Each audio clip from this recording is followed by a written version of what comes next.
Ladies and gentlemen, I'm honored to address this global gathering, especially at such a watershed moment in world affairs.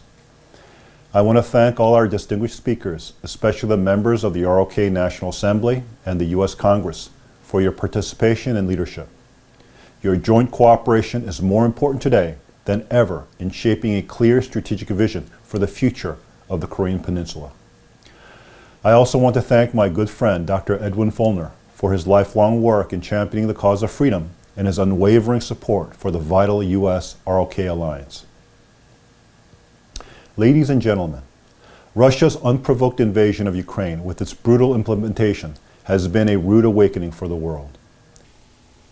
Issues that most of the West consider long settled after the Cold War have been violently reopened by Mr. Putin.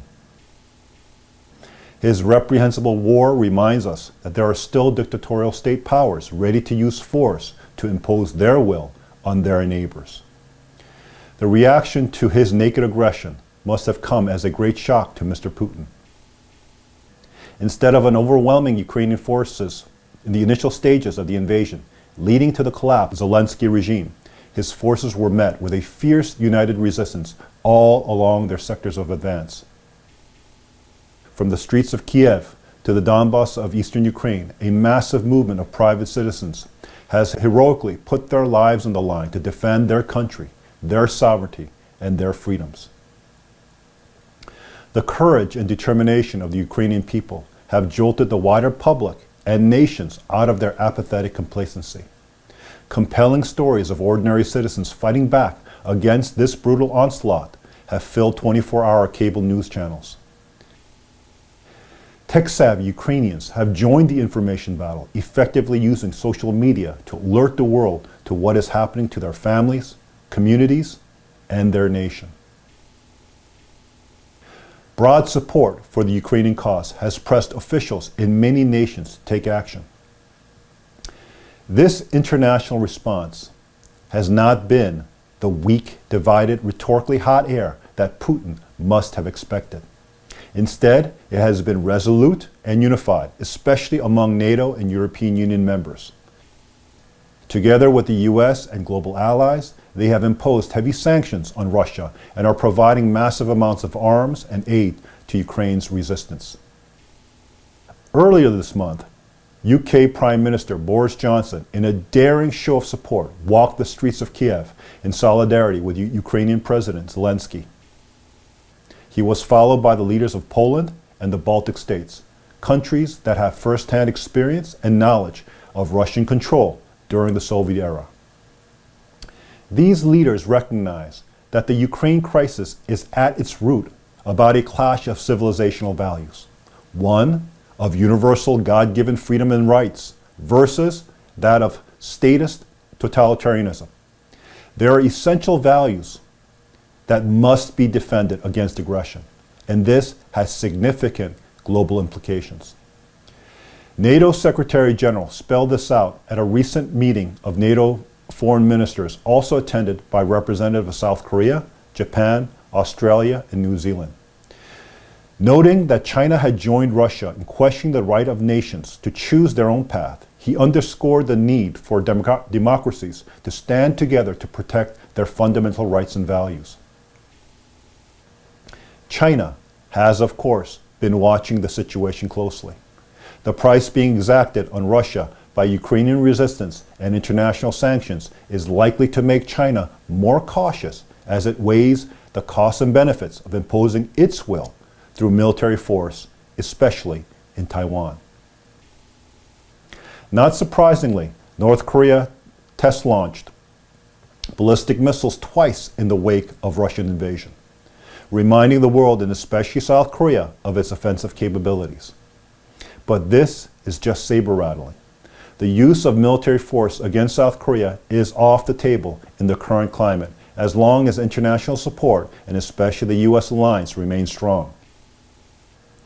This is a critical juncture at which to demonstrate, without doubt, that such wars are unacceptable in the 21st century. To do so, the international community must be united and resolute in its response, and Ukraine must prevail.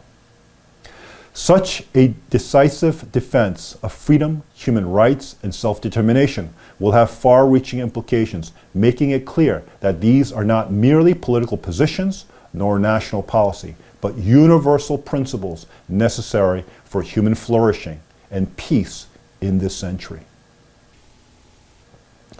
Free peoples and their nations everywhere must stand together to protect our fundamental freedoms, affirming that the rights of all people are endowed by God and not any government or regime. Ambitious authoritarian regimes seeking to expand their territories through military aggression must know clearly that they will face stiff international consequences and will not succeed in the long run.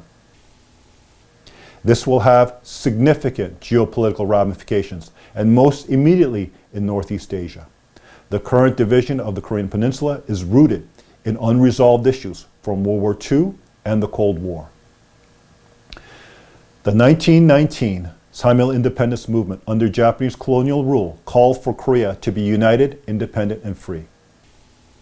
Yet today, Korea remains divided and 25 million of its people lack basic freedoms and rights. That has brought untold suffering to the Korean people and insecurity to the region and to the world. The Ukrainian crisis is a rude awakening that should be a catalyst for a bold new approach and clear strategic thinking across the Korean Peninsula. That should begin with the people of South Korea who enjoy freedom but have become indifferent. Awakened and inspired by the Ukrainian example, they should actively engage in shaping the future of the whole Korean people. Likewise, the current circumstances are a striking reminder that the US-ROK alliance remains vitally important to preserve a free and independent Korean nation as a foundation for the ultimate transformation of the peninsula, the region, and world. This can be a watershed moment for Korea, unlike any other. A free and unified Korea could become a compelling alternative to the people of both South and North Korea in the face of global authoritarianism. US and ROK policy to date has been piecemeal and reactive, with North Korea too often in the driving seat. I have long advocated that it be replaced by a broad forward-looking strategy focused on our end goal as a free and sovereign nation. A unified Korea that upholds fundamental human rights and values should become the clearly stated and actively pursued policy of the ROK's UN administration, as well as the US, its allies, and the United Nations. This would provide a clear end goal for Korea policy and a framework for all negotiations with North Korea. In the same way that the US Constitution drew upon the principles articulated in the Declaration of Independence, a unification strategy must begin with the historical ideals that have motivated the Korean people. Their aspiration was to create a model nation drawing upon a shared culture and identity that long predates the current division. In particular, it must look to Korea's foundational philosophy of Hongik-ingan, or living for the benefit of all mankind, which aligns with the highest ideals of the principles of democracy. I call this approach the Korean Dream and have explained it in my book of that name. With its focus on traditional Korean identity, this approach could ultimately appeal to Koreans in the North. The situation there is unsustainable. Sooner or later, something has to give. The North Korean elite will have to decide if they want to be drawn ever closer into the orbit of China's authoritarian ambitions or find another path that preserves their unique Korean independent identity. These aspirations cannot be realized without international support. It is in the interest of the United States to take the lead in this effort. Not only would a free and unified Korea diminish the nuclear threat to Korea, Japan, and the US, it will create, in effect, a new nation which upholds liberty and democratic principles in a region where statist approaches are on the rise. The US should widen its Korea focus with a long-term strategic approach. An excellent model is its policy to rebuild Europe after World War II through the Marshall Plan, creating strong democracies and firm allies. Such an approach could be adopted to the present circumstances.